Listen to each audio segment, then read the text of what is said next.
Paputa, sino ba yung hayop na yun? Pakilala yun. Hayop ka?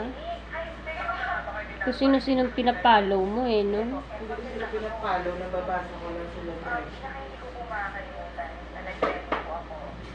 Tapos yung name po ako kay Maynab.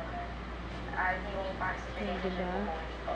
Bunga yung dry skin. Sobrang nahirapan po ako sa relationship natin. Bawat ano.